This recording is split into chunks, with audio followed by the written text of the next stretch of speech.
Praise the lord. ದೇವರ ನಾಮಕ್ಕೆ ಮಹಿಮೆ ಉಂಟಾಗಲಿ. ಈ ವೇಳೆಯಲ್ಲಿ ಒಂದು ವಾಕ್ಯನ ಓದಿಕೊಳ್ಳೋಣ. ಕೀರ್ತನೆ 51 10ನೇ ವಚನ. ದೇವರೇ, ನನ್ನಲ್ಲಿ ಶುದ್ಧ ಹೃದಯವನ್ನು ನಿರ್ಮಿಸು, ನನಗೆ ಸ್ಥಿರಚಿತ್ತವನ್ನು ಅನುಗ್ರಹಿಸು, ನನ್ನನ್ನು ನೂತನಪಡಿಸು. ದೇವ್ರ ವಾಕ್ಯ ಹೇಳುತ್ತೆ, ದಾವೀದ ಭಕ್ತ ದೇವರ ಪಾದದಲ್ಲಿ ಪಶ್ಚಾತ್ತಾಪದಿಂದ ಉಪವಾಸದಿಂದ ಒಂದು ಪ್ರಾರ್ಥನೆ ಮಾಡ್ತಾರೆ. ದೇವರೇ, ಶುದ್ಧ ಹೃದಯವನ್ನು ನನ್ನಲ್ಲಿ ನಿರ್ಮಿಸು, ಸ್ಥಿರಚಿತ್ತವನ್ನು ಅನುಗ್ರಹಿಸಿ, ನನ್ನನ್ನು ನೂತನಪಡಿಸು.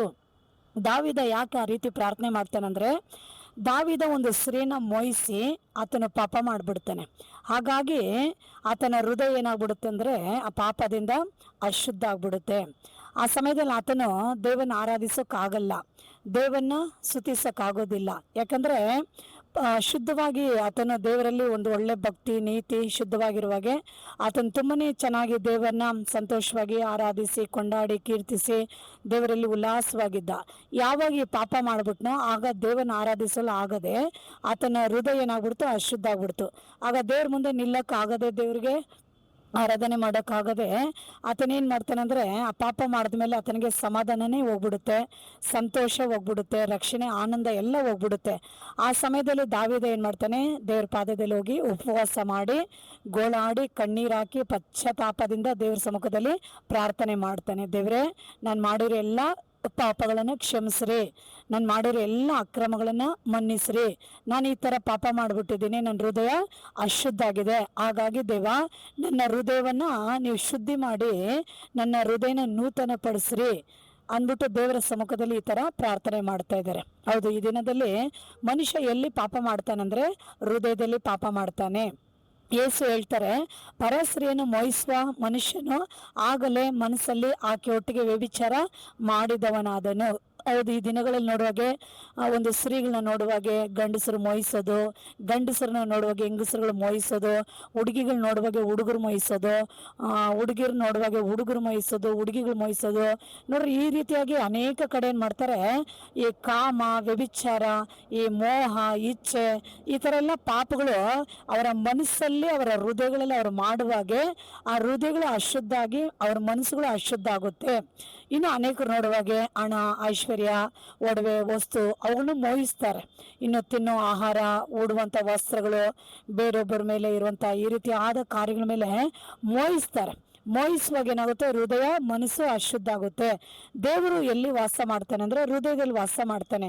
ಯಾವಾಗ ಹೃದಯಗಳು ಅಶುದ್ಧ ಆಗುತ್ತೋ ಆವಾಗ ದೇವ್ರೇನು ಮಾಡ್ತಾನೆ, ಹೃದಯಗಳನ್ನ ಬಿಟ್ಟು ಹೊರಗೆ ಹೋಗ್ಬಿಡ್ತಾನೆ. ಆಗ ನಮ್ಮ ಹೃದಯಗಳನ್ನ ಅಶುದ್ಧವಾಗಿ ಇಟ್ಕೊಂಡ್ರೆ ದೇವರು ನಮ್ಮ ಹೃದಯದಲ್ಲಿ ವಾಸ ಮಾಡ್ತಾನೆ.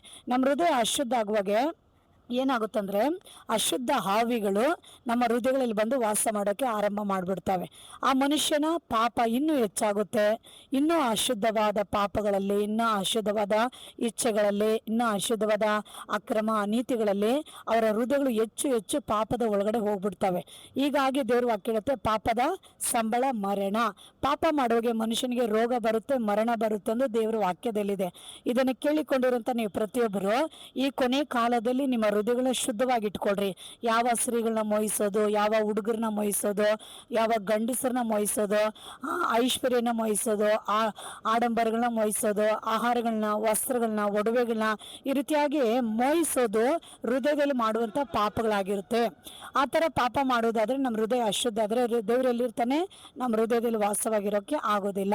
ಆಗ ಅಶುದ್ಧ ಆವಿಗಳು ಅವ್ರ ಹೃದಯಗಳಲ್ಲಿ ವಾಸ ಮಾಡಿ ಅವರುಗಳ ಜೊತೆ ಕೆಟ್ಟ ಮಾರ್ಗದಲ್ಲಿ ಅವ್ರನ್ನ ನಡೆಸಿ ಅವ್ರನ್ನ ಆತ್ಮಹತ್ಯೆಗಳಲ್ಲಿ, ಅಪಘಾತಗಳಲ್ಲಿ, ಕೊಲೆಗಳಲ್ಲಿ, ವಿಧ ವಿಧವಾದ ಒಂದು ಅನಾಹುತಗಳಲ್ಲಿ ಅವ್ರನ್ನ ಸೈತಾನ್ ಮಾತಾಡಿ ಅವ್ರನ್ನ ಹೇಳ್ಕೊಂಡು ಹೋಗ್ಬಿಡ್ತಾನೆ. ನಿಮ್ಮ ಹೃದಯಗಳು ಶುದ್ಧವಾಗಿರ್ಬೇಕಂದ್ರೆ ನೀವು ದೇವರ ಪಾದದಲ್ಲಿ ಪ್ರಾರ್ಥನೆ ಮಾಡಬೇಕು. ದೇವರೇ, ನೂತನ ಹೃದಯನ ನನ್ನಲ್ಲಿ ಸೃಷ್ಟಿಸು, ನನಗೆ ನೂತನ ಮನಸ್ಸನ್ನು ಸೃಷ್ಟಿಸು, ನನ್ನ ಹೃದಯನ ಪರಿಶುದ್ಧಗೊಳಿಸು, ನನ್ನ ಮನಸ್ಸನ್ನು ಪರಿಶುದ್ಧಗೊಳಿಸು, ನನಗೆ ಒಳ್ಳೆಯ ಒಂದು ಭಕ್ತಿ ಜೀವಿತವನ್ನು ನಾನು ಜೀವಿಸಲು ನಾನು ಬಯಸ್ತೀನಿ ದೇವರೇ ಅಂದ್ಬಿಟ್ಟು ನೀವು ಯೇಸುನ ನೋಡಿ ಪ್ರಾರ್ಥನೆ ಮಾಡಿ ನಿಮ್ಮನ್ನು ದೇವರ ಕರಗಳಲ್ಲಿ ಒಪ್ಪಿಸ್ಕೊಟ್ರೆ ದೇವರು ನಿಮ್ಮನ್ನು ನೂತನಪಡಿಸಿ ನಿಮ್ಮನ್ನು ಪರಿಶುದ್ಧಗೊಳಿಸ್ತಾನೆ. ಬೈಬಲ್ನ ಸತ್ಯವೇದವನ್ನು ಓದ್ರಿ. ಆ ಓದುವಂಥ ಒಂದೊಂದು ವಾಕ್ಯಗಳು ನಿಮ್ಮ ಜೊತೆ ಮಾತಾಡುತ್ತೆ. ಆಗ ನೀವೇನು ಮಾಡ್ತೀರಾ, ನಿಮ್ಮ ಹೃದಯಗಳನ್ನ ದೇವ್ರ ವಾಕ್ಯದಲ್ಲಿ ನೀವೇನು ಮಾಡ್ಬೋದು, ಶುದ್ಧಿ ಮಾಡ್ಕೊಳ್ತೀರಾ. ವಾಕ್ಯದಿಂದ ನಿಮ್ಮ ಹೃದಯ ಶುದ್ಧಿ ಮಾಡ್ಕೊಳ್ತೀರಾ. ಯೇಸುವಿನ ರಕ್ತದಲ್ಲಿ ನಿಮ್ಮ ಹೃದಯಗಳನ್ನ ಶುದ್ಧಿ ಮಾಡ್ಕೊಳ್ತೀರಾ. ಈಗ ಪ್ರಾರ್ಥನೆಗಳು ಮಾಡೋಗಿ ನಿಮ್ಮ ಹೃದಯಗಳು ಶುದ್ಧಿ ಆಗುತ್ತೆ. ಈಗ ನಿಮ್ಮ ಹೃದಯ ಶುದ್ಧಿ ಆದರೆ ನಿಮ್ಗೆ ಏನಿರುತ್ತೆ, ದೇವರು ನಿಮ್ಮ ಹೃದಯದಲ್ಲಿ ವಾಸ ಮಾಡ್ತಾನೆ. ನಿಮಗೆ ಸಮಾಧಾನ ಇರುತ್ತೆ, ಶಾಂತಿ ಇರುತ್ತೆ, ನೆಮ್ಮದಿ ಇರುತ್ತೆ, ಒಳ್ಳೆ ಒಂದು ಆರೋಗ್ಯ ಸೌಖ್ಯ ಇರುತ್ತೆ. ಇದನ್ನು ಕೇಳಿಕೊಡಿರಂತ ನೀವು ಪ್ರತಿಯೊಬ್ಬರುಗಳು ಈ ವಾಕ್ಯನ ಕೇಳಿದ್ದೀರಾ. ನಿಮ್ಮ ಹೃದಯಗಳನ್ನ ದೇವ್ರ ಕಡೆ ತಿರುಗಿಸ್ರಿ. ನಿಮ್ಮ ಮನಸ್ಸಲ್ಲಿ ದೇವರಿಗೆ ಸ್ಥಳ ಕೊಡ್ರಿ, ಪ್ರಾರ್ಥನೆ ಮಾಡ್ರಿ. ದೇವ್ರು ಖಂಡಿತವಾಗಿ ನಿಮಗೆ ಬಿಡುಗಡೆ ಕೊಡ್ತಾನೆ, ಪರಿಶುದ್ಧಗೊಳಿಸ್ತಾನೆ, ನೂತನ ಪಡಿಸ್ತಾನೆ. ದೇವರು ನಿಮ್ಮ ಹೃದಯಗಳಲ್ಲಿ ಬಂದು ವಾಸ ಮಾಡಲು ಶಕ್ತನಾಗಿದ್ದಾನೆ. ಯೇಸು ನಿಮ್ಮೆಲ್ಲರನ್ನ ಪ್ರೀತಿಸ್ತಾನೆ. ದೇವ್ರ ಕಡೆ ತಿರುಗ್ರಿ. ದೇವ್ರ ನಿಮ್ಮನ್ನು ಆಶೀರ್ವಾದ ಮಾಡಲಿ. ಈ ವಾಕ್ಯ ಕೇಳಿಕೊಂಡಿರೋಂಥ ಪ್ರತಿಯೊಬ್ಬರು ದೇವ್ರ ನಿಮ್ಮನ್ನು ಆಶೀರ್ವಾದ ಮಾಡಲಿ.